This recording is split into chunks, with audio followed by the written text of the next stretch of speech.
Muy buenos días y feliz fiesta de Nuestra Señora de Guadalupe. Hoy la iglesia está celebrando una de las apariciones marianas, la de la Virgen de Guadalupe. Ahora, veamos un poco primero el Evangelio, porque creo que a la luz del Evangelio, a la luz de la Sagrada Escritura, vamos a poder disfrutar y entender mucho mejor lo que sucedió en las apariciones de la Virgen de Guadalupe. El Evangelio nos narra cuando María va a visitar a su prima Santa Isabel. ¿Recuerdas ese momento? Cuando María saluda a Isabel, Isabel queda llena del Espíritu Santo y hasta el hijo que llevaba en el vientre brinca de gozo con solo oír el saludo de María. Claro, no es algo que nos deba de sorprender mucho si el mismo ángel cuando saluda a María la llama la llena de gracia, la llena del Espíritu Santo. ¿Recuerdas, por ejemplo, cuando José dudaba tomar a María en su casa? ¿Y qué es lo que el ángel le dice a José? No tengas miedo, que lo que le ha sucedido a ella es obra del Espíritu Santo. Eso es en el Nuevo Testamento.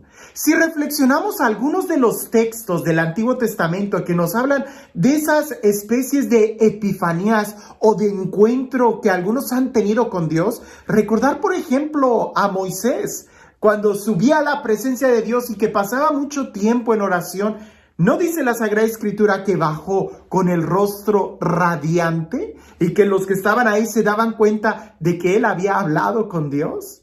Bien. ¿Qué no decir de María, la Madre de Jesús? ¿Qué no decir de esa mujer que como una fiel israelita estaba aguardando la promesa y en ella se hizo realidad? Aquellas profecías de antiguo que decían, mirad que la Virgen va a concebir y va a dar a luz a un hijo. Bueno, la misma imagen, pudiéramos nosotros decir así, de María en la Sagrada Escritura, ya nos está hablando de que Dios no abandona a su pueblo, de que Dios es fiel a sus promesas y cuida de todos sus hijos. Ahora, el Evangelio, la buena noticia del Evangelio, no era solamente para hombres de una sola raza, como lo era en el Antiguo Testamento. En el Antiguo Testamento, la fe era solamente para los judíos. Si tú no eras judío, no recibías las promesas de Dios. Pero resulta que en el Nuevo Testamento, en el Evangelio, esas promesas se abren para absolutamente todos, de toda lengua, de toda raza. Y es ahí donde nosotros podemos ir viendo cómo el Evangelio se tiene que predicar a todas las naciones. Y el Evangelio es la buena noticia de que Dios nos ama, de que tenemos un Dios vivo y verdadero que nos ama. Ahora me vas a decir, bueno, padre, sí, pero háblenos de la Virgen de Guadalupe. ¿Qué es lo que sucedió? Hablar de la Virgen de Guadalupe es precisamente hablar de una forma de evangelización única y particular, de una manera de evangelización completamente efectiva y, pudiéramos decir, hasta un modelo para nuestros días aún sobre cómo evangelizar. Porque los españoles misioneros, si bien es cierto, de una u otra forma llevaban consigo la encomienda de evangelizar a estas nuevas regiones que ellos estaban descubriendo, lo hacían a golpe de espada. Lo hacían de una manera obligada. Si tú no aceptabas el Dios de los cristianos, a golpe de espada te tenían que hacer creer que Jesús era el Señor. Obviamente, así no entra. El amor jamás va a entrar a golpe de espada, a golpe de sangre, no. En la Virgen María nosotros vemos que lo que la fuerza de la espada nunca logró convencer el corazón, lo vino a hacer una caricia de un toque maternal en María. Ahora, veamos un poco el contexto histórico. Europa estaba sufriendo. Era una época de guerras, era una época de mucha hambre en Europa. De ahí la necesidad de tener que encontrar nuevas rutas para llegar a las Indias y tratar de tener nuevos comercios. De ahí es que se descubrió, tratando de sacar nuevas rutas, todo el continente americano. Europa estaba en una gran necesidad y al llegar a estas tierras se dan cuenta de la abundancia de comida que había. Pero no todo era bueno en estas tierras. Así como Europa tenía esa crisis económica, pudiéramos decir, esa crisis social que estaba sucediendo, así también en estas nuevas tierras había mucho pan, había una estabilidad económica quizás muy buena, pero el pueblo estaba sufriendo mucho y basta leer todos los artículos relacionados a que el pueblo estaba muy en descontento con los dioses que tenían. Y dioses falsos, por supuesto, ¿no? Pensar, por ejemplo, en el dios Huitzilopochtli o en el dios Quetzalcóatl, que a estos dioses falsos exigían sacrificios humanos y pareciese que eran insaciables. Aunque la sociedad vivía muy bien, ellos tenían que estar ofreciendo continuamente sacrificios humanos. Y eso empezó a cansar mucho al pueblo. Vivían en una estabilidad económica, pero con una carencia y con un miedo a que quién va a ser el siguiente que va a tener que ser sacrificado. Es ahí donde cuando ellos escuchan el Dios que los españoles les traen, por un lado, es un Dios de esperanza. Por un lado, sí, suscita en muy pocos de ellos el amor y el querer conocer a ese Dios libertador, a ese Dios que perdona, a ese Dios que en lugar de quitar la vida, les da la vida. Pero por otro lado, no entendían cómo ellos se afanaban tanto en cosas materiales, porque ahí fue donde, junto con la evangelización, también los españoles empezaban a hacer un saqueo tremendo de todas las riquezas naturales que tenían estas tierras. Entonces, ¿cómo poder creer al evangelizador que les está hablando de Dios y al mismo tiempo les está robando sus bienes? ¿Cómo poder creer de ese Dios que ama y perdona, que cuando no le sirves te cae la espada? Entonces, los indígenas estaban también sufriendo y estaban en un gran descontento. Por un lado, por sus propios dioses, por sus propias raíces, que esa cultura ya los estaba oprimiendo. Y por otro lado, porque habían puesto la esperanza en aquellos forasteros que venían hablando de un Dios de paz, que a la hora de la lucha, de la conquista, también se dan cuenta que dejan mucho que desear. Es ahí donde sucede el milagro guadalupano. Y lo voy a decir de esta manera, ese milagro sigue sucediendo el día de hoy. Pues cada vez que nosotros contemplamos una imagen de la Virgen de Guadalupe, en realidad no estamos contemplando una imagen, es un códice que tiene la figura de una mujer, pero es un códice, mucho menos es una fotografía. Cuando yo me refiero a códice, es que los indígenas, los náhuatl, cuando ellos lo ven, ellos entienden lo que la imagen les está diciendo. Ahí, pudiéramos decir, es un evangelio pintado a colores. El discurso de los españoles que les daban verbalmente al narrar el evangelio no les entendía muy bien porque los españoles no hablaban náhuatl. La Virgen María cuando se aparece como una mestiza, como una mexicana y les habla en náhuatl. Es ahí donde ellos sí entienden y logran comprender lo que ella les está anunciando. Eso es importante para nosotros, porque en el lenguaje náhuatl, que cuando lo traducimos al español suena muy bonito, pero pierde la fuerza del impacto. María no se presenta a ella misma.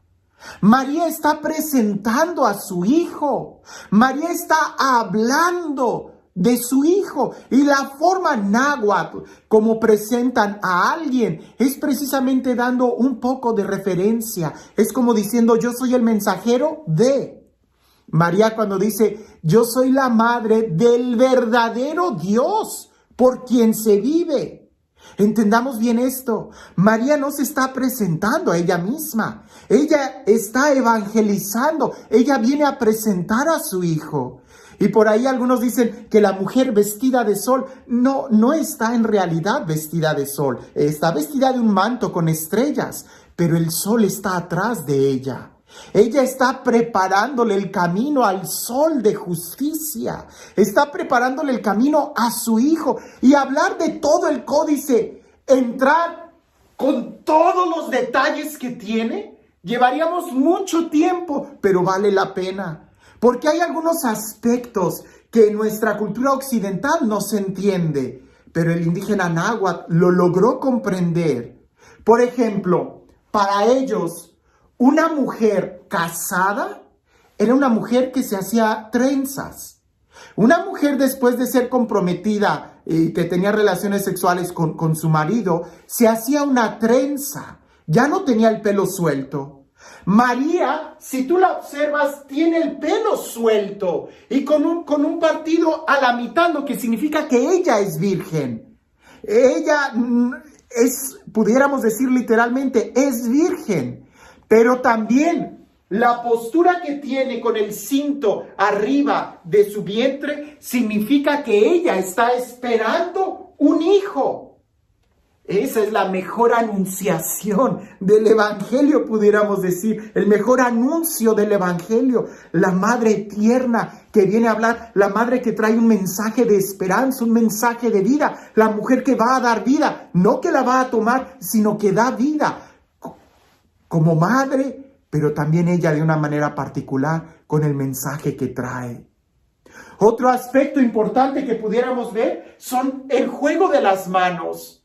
En una mano, la mano es redondeada, muy de indígena. La otra mano es una mano estilizada, muy alargada, muy española. María está juntando las dos culturas. Ella es la madre de toda la humanidad, no solamente de los mexicanos, y está enseñando la unidad, no de las dos razas, sino de todo el género humano. Y hasta algunos pudieran decir, del hombre con Dios, pues en ella el Verbo se hizo carne.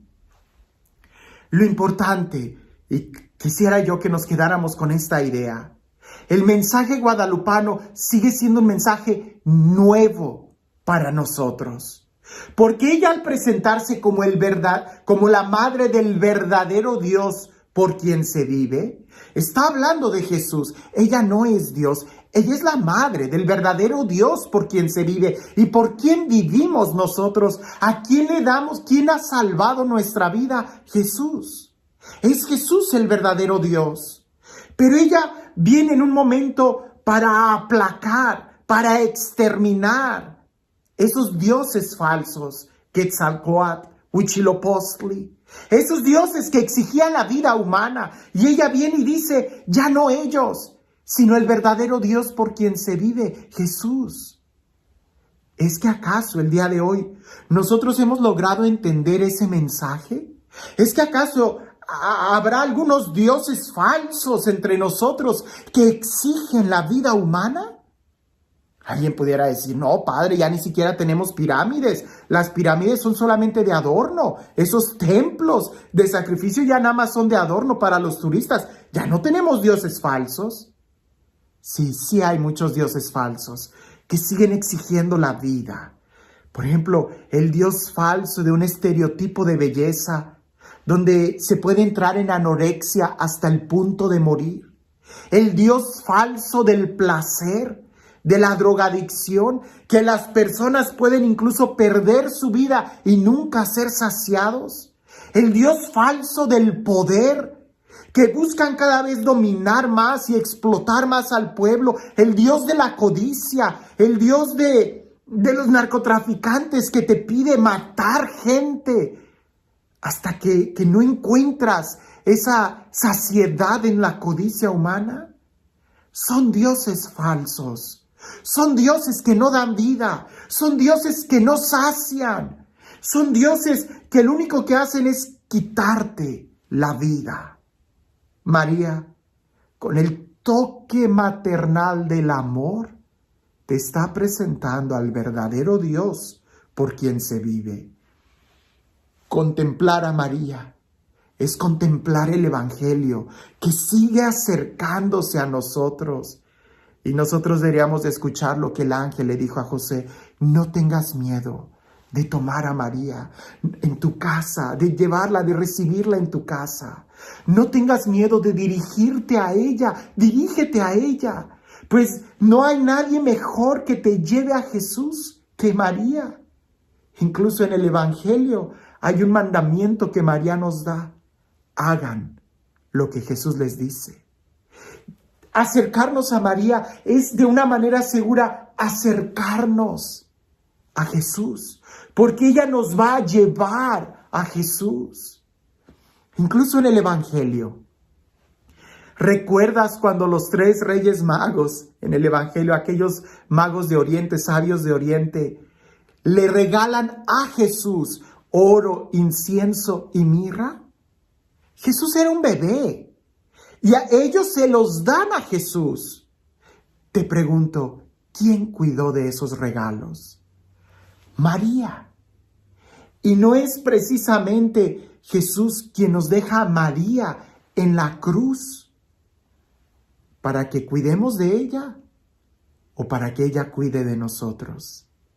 Seguramente para que ella nos siga enseñando cómo ser dóciles a Dios, pues incluso en medio de los apóstoles, ella, la llena de gracia, estuvo presente cuando el Espíritu Santo se derramó.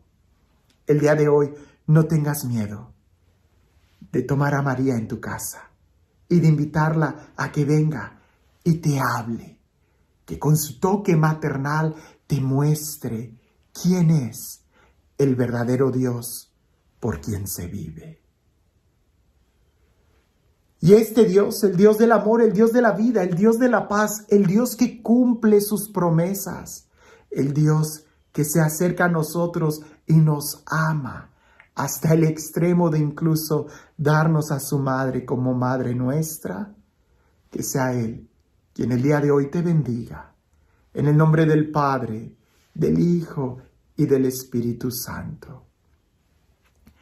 En un mundo lleno de miedo, en un mundo lleno de temor, de angustia, en un mundo lleno de sombras, hoy se sigue escuchando esa voz que dice: no tengas miedo, ¿no estoy yo aquí, que soy tu madre?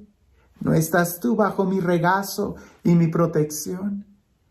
Que esta fiesta de Guadalupe no sea una tradición, sino que se haga una experiencia en nosotros, donde también nosotros, como Isabel, quedemos llenos del Espíritu Santo y glorifiquemos a Dios, porque grandes cosas ha hecho en favor de su pueblo.